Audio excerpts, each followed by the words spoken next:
नमस्कार दोस्तों, आज की इस वीडियो में हम बात करेंगे 13 अगस्त 2020 को प्रधानमंत्री मोदी द्वारा घोषित टैक्स रिफॉर्म प्लेटफॉर्म, जिसे उन्होंने नाम दिया है transparent taxation honouring the honest. ये जो है एक टैक्स रिफॉर्म के लिए प्लेटफॉर्म का अनाउंसमेंट उन्होंने कल किया है, जिसका नाम है, और ये नाम को देख करके आपको कुछ हद तक एहसास हो जाएगा कि प्रधानमंत्री ने इस प्लेटफॉर्म के द्वारा टैक्स के क्षेत्र में क्या करने की सोची है। आइए इस वीडियो में मैं आपको बताता हूं कि इस टैक्स रिफॉर्म में है क्या। प्रधानमंत्री मोदी द्वारा घोषित ये प्लेटफॉर्म जो है मुख्यतः जो है टैक्स के क्षेत्र में, खासतौर से इनकम टैक्स के क्षेत्र में सुधारों पर ध्यान दे रहा है। और ये सुधार क्या है? वो सुधार कहता है ट्रांसपेरेंट टैक्सेशन ऑनरिंग ऑनेस्ट का मतलब है कि 3 महत्वपूर्ण क्षेत्र जिस पर कि इसमें ध्यान दिया गया है। ये 3 महत्वपूर्ण क्षेत्र है। फेसलेस असेसमेंट, दूसरा है फेसलेस अपील, और तीसरा है टैक्स पेयर चार्टर। इसमें से 2 को तो उन्होंने कल ही जो है इफेक्टिवली लागू कर दिया है, जो कल से ही लागू हो गया है। लेकिन तीसरा जो है वो जो है 25 सितंबर 2020 से लागू होगा, जो है फेसलेस अपील। आइए सिलसिलेवार ढंग से जानते हैं कि ये है क्या, और इससे जो है आम टैक्स पेयर जो हैं भारत के, उनको क्या फ़ायदा होने वाला है, या उनको क्या सुविधा या सहूलियतें मिलने वाली है इस प्लेटफॉर्म के जरिए, जिसकी घोषणा 13 अगस्त को प्रधानमंत्री मोदी ने किया है। ये सुधार जो है का जो मेन मकसद है वो है कि टैक्स सिस्टम को जो है सीमलेस, पेनलेस और फेसलेस बनाया जाए। सीमलेस यानी कि जो है निर्बाध, कंटिन्यूअस रहे, उसमें किसी तरह का बाधा ना उत्पन्न हो। पेनलेस यानी कि टैक्स पेयर को किसी तरह की कष्ट या परेशानी ना हो सिस्टम से।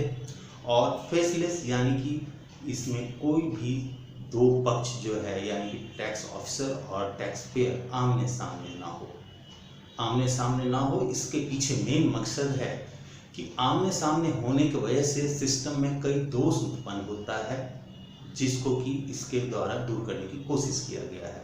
जनरली आप लोग जानते होंगे कि टैक्स पेयर और टैक्स अधिकारी आमने सामने हो तो जाहिर सी बात है कि अनावश्यक दबाव, जान पहचान का उपयोग कर करके, या फिर जो है गलत तरीके से जो है टैक्स को के सिस्टम को प्रभावित करने का दोनों के द्वारा कोशिश किया जाता है। और ये फेसलेस स्कीम जो है इसी चीज़ को कम करने का कोशिश करेगा। आइए आगे बढ़ते हैं कि ये रिफॉर्म क्या क्या आपको देने वाला है। जैसा कि पहले जो है, जो इसका जो थीम है पहला, उसमें मोदी सरकार कहते हैं कि सिस्टम को फेसलेस, पेनलेस एंड सीमलेस बनाएंगे।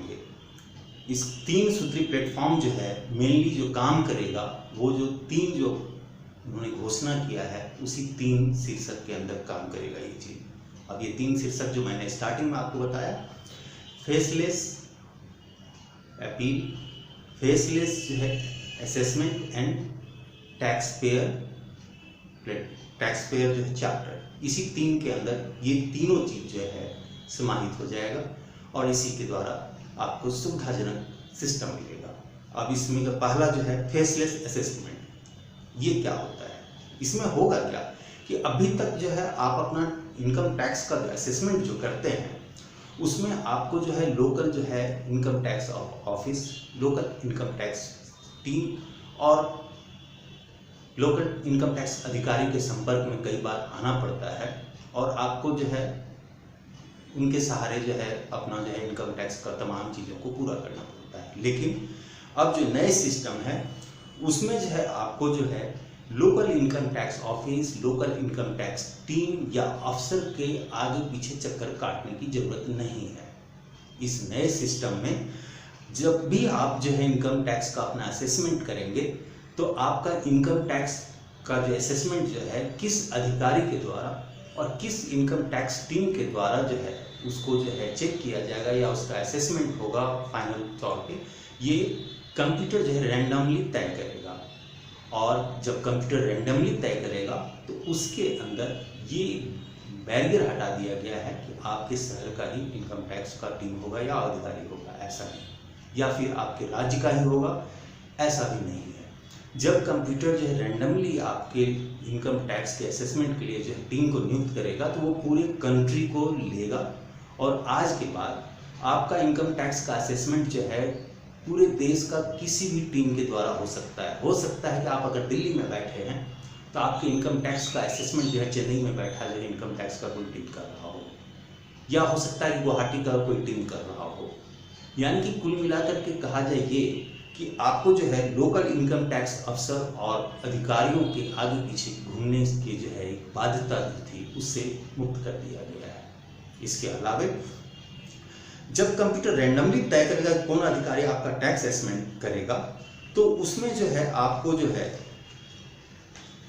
कई तरह का परेशानियों से भी बचना का जो है साधन मिल जाएगा।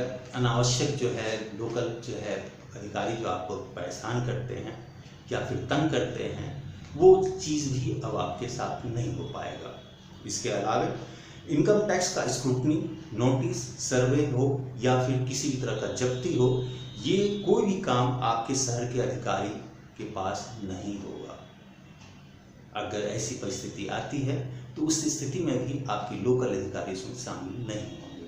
वो कंप्यूटर जो रैंडमली जिस अधिकारी को ये देगा वही अधिकारी इस चीज़ को करेगा और इस चीज़ की जानकारी किसी को भी नहीं होगा, ना आपके पास पहले होगा, ना इनकम टैक्स के जो आपके लोकल जो ऑफिस है उन्हें भी पता नहीं होगा।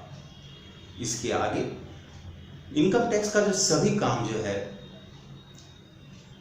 वो जो है कंप्यूटर रैंडमली करेगा और अलॉटमेंट भी रैंडमली करेगा, जिसकी वजह से होगा क्या कि ये जो है अधिकारियों का जो टीम का जो है एक दूसरे के साथ जो कनेक्शन बन जाता था, टैक्स पेयर का जो एक दूसरे के साथ संबंध बनता था, वो सारा समाप्त हो जाएगा और इसके वजह से सिस्टम में जो है एक गतिशीलता आएगी जिसको सीमलेस प्रधानमंत्री ने कहा। इसके अलावा भ्रष्टाचार जो है कई हद तक जो है बहुत हद तक जो है मिनिमाइज होगा, ये एक सिस्टम का फायदा होगा। इसके बाद जो दूसरा जो है पॉइंट जो है इस प्लेटफॉर्म का है वो है फेसलेस अपील। फेसलेस अपील का मतलब ये हो गया कि अब अगर किसी तरह का इनकम टैक्स से रिलेटेड कोई प्रॉब्लम होता है और उसमें आप अपील में जाते हैं तो उस वक्त भी आपके विवाद में कोई भी इनकम टैक्स का अधिकारी आपके सामने नहीं होगा। उस वक्त भी कंप्यूटर ही रैंडमली जो है आपके अपील पे कौन सा अधिकारी कौन सा टीम एक्टिव होगा उस पर काम करेगा, वो भी रैंडमली ही तय होगा। और सेम जैसा कि मैंने अगले में कहा, यहाँ भी किसी को नहीं पता होगा कि कौन सा अधिकारी के हाथ में ये जाएगा। और इसका फ़ायदा आपको ये होगा कि जो है टैक्स अधिकारी जो है के ऊपर जो है टैक्स पेयर जो दबाव बनाते थे या फिर जो है गलत तरीके से जो है उन्हें जो प्रभावित करने का कोशिश करते थे घूस देकर या अन्य किसी भी साधन से, वो अब संभव नहीं हो पाएगा। इसी तरह टैक्स अधिकारी भी जो है टैक्स पेयर को जो है अनावश्यक तौर से जो तंग करते थे, धमकाते थे, डराते थे और अवैध तरीके से उनसे जो है पैसे वसूलने की कोशिश करते थे, वो भी अब संभव नहीं हो पाएगा। इसके अंतर्गत ये व्यवस्था किया गया है कि 1 करोड़ तक का जो है कोई भी इनकम टैक्स से रिलेटेड विवाद होता है तो हाई कोर्ट में देखा जाएगा और 2 करोड़ तक का जो विवाद होगा वो सुप्रीम कोर्ट में देखा जाएगा। इसके बाद जो है इसका जो है सबसे बड़ी खास बात ये रहेगा कि टीम का पहचान जो है हमेशा गुप्त रहेगा, वो आपके ऊपर जाहिर नहीं होगा, ना कोई इसको जान पाएगा। इसके अलावा इस जो नए प्लेटफॉर्म जो बनाया गया है उस प्लेटफॉर्म का एक सबसे बड़ी जो खास बात होगी और नई बात है कि इनकम टैक्स डिपार्टमेंट जो है DIN व्यवस्था लागू करेगी। DIN व्यवस्था में आपको एक यूनिक कोड मिलेगा जिसका प्रयोग आप आयकर विभाग से संबंधित तमाम तरह का जो पत्राचार है मेल से जो आप कम्युनिकेशन करते हैं या जांच में जाते हैं, अपील में जाते हैं या पेनाल्टी में जाना पड़ता है, आपको हर जगह आपको ये DIN नंबर जो यूनिक दिया जाएगा वो आपको मेंशन करना पड़ेगा। अगर आप इस DIN नंबर के बिना किसी भी तरह का जो है आप पेनाल्टी से रिलेटेड काम करते हो, कम्युनिकेशन करते हो, तो वो इनकम टैक्स डिपार्टमेंट के लिए जो है वो अवैध होगा और कानूनी तौर पे वो अमान्य आज के बाद हो जाएगा। ये है अपील के अंदर किया गया व्यवस्था। अब जो तीसरा जो पॉइंट है वो है tax payer charter. Tax payer charter के अंदर जो है ये टैक्स पेयरों के लिए एक जो है नियमावली बनाई गई है उनके अधिकारों के लिए, उनके कर्तव्यों के लिए। और ये टैक्स पेयर चार्टर कहता ये है कि टैक्स पेयर को तब तक जो है दोषी नहीं माना जाएगा या उसके साथ कोई भी इनकम टैक्स डिपार्टमेंट का अधिकारी जो है गलत तरीके से पेश नहीं आ सकता है जब तक कि वो जो है टैक्स चोरी का जो है दोषी साबित ना हो जाए। तब तक उसके साथ जो है एक ईमानदार टैक्स पेयर मान कर ही सम्मानित ढंग से उसके साथ जो है इनकम टैक्स डिपार्टमेंट व्यवहार करेगा और उसकी समस्याओं को त्वरित निष्पादन करने का कार्य करेगा। टैक्स पेयर चार्टर का दूसरा जो है पॉइंट जो है ये कहता है टैक्स पेयर के खिलाफ आदेश पारित करने से पहले टैक्स पेयर को स्क्रूटनी का मौका देना होगा, उसके साथ विनम्र व्यवहार करना होगा। उसके बाद तीसरा जो पॉइंट टैक्स पेयर चार्टर का ये कहता है अगर गलती से टैक्स पेयर को कोई नुकसान होता है तो इसकी जिम्मेवारी विभाग की होगी और विभाग जो है संबंधित अधिकारी को जवाबदेह बनाएगा और उसकी जवाबदेही को तय करेगा। इसके अलावा टैक्स पेयर चार्टर का जो है चौथा जो पॉइंट कहता है वो ये कहता है कि टैक्स पेयर की गोपनीयता का सम्मान करना होगा, उसकी निजता को हमेशा बरकरार रखना होगा और उसे अपने पसंद का जो है कंसल्टेंट चुनने की आज़ादी होगी अपने टैक्स से संबंधित तमाम कार्यों को निष्पादित करने के लिए। तो ये था प्रधानमंत्री मोदी द्वारा घोषित जो है 13 अगस्त को टैक्स से संबंधित रिफॉर्म, जिसे उन्होंने नाम दिया था transparent taxation honouring the honest.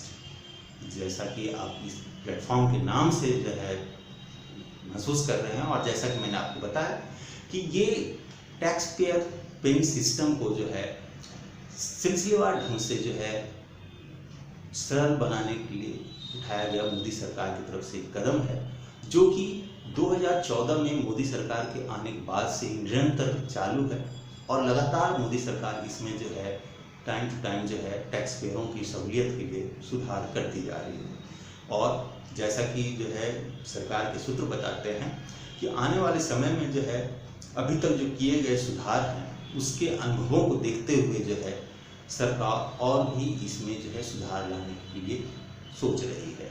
और ये डिपेंड करेगा कि अब तक जो सुधार जो है सरकार के द्वारा लागू किया गया है उसका क्या रिजल्ट आता है, कितना पॉजिटिव उसका जो रिजल्ट आता है और सिस्टम की जो है फंक्शनिंग में कितना स्मूथनेस आता है। इसके आधार पर सरकार जो है आगे और इस क्षेत्र में रिफॉर्म को लाने की कोशिश करेगी। तो ये था मोदी सरकार द्वारा इनकम टैक्स में लाया गया रिफॉर्म से रिलेटेड प्लेटफॉर्म का जानकारी, और इसी तरीके का जो है नई जानकारियों को लेकर के मैं आता रहूँगा। तब तक के लिए जो मुझे आज्ञा दीजिए, धन्यवाद। फिर मिलेंगे अगले वीडियो में एक नए सब्जेक्ट के साथ।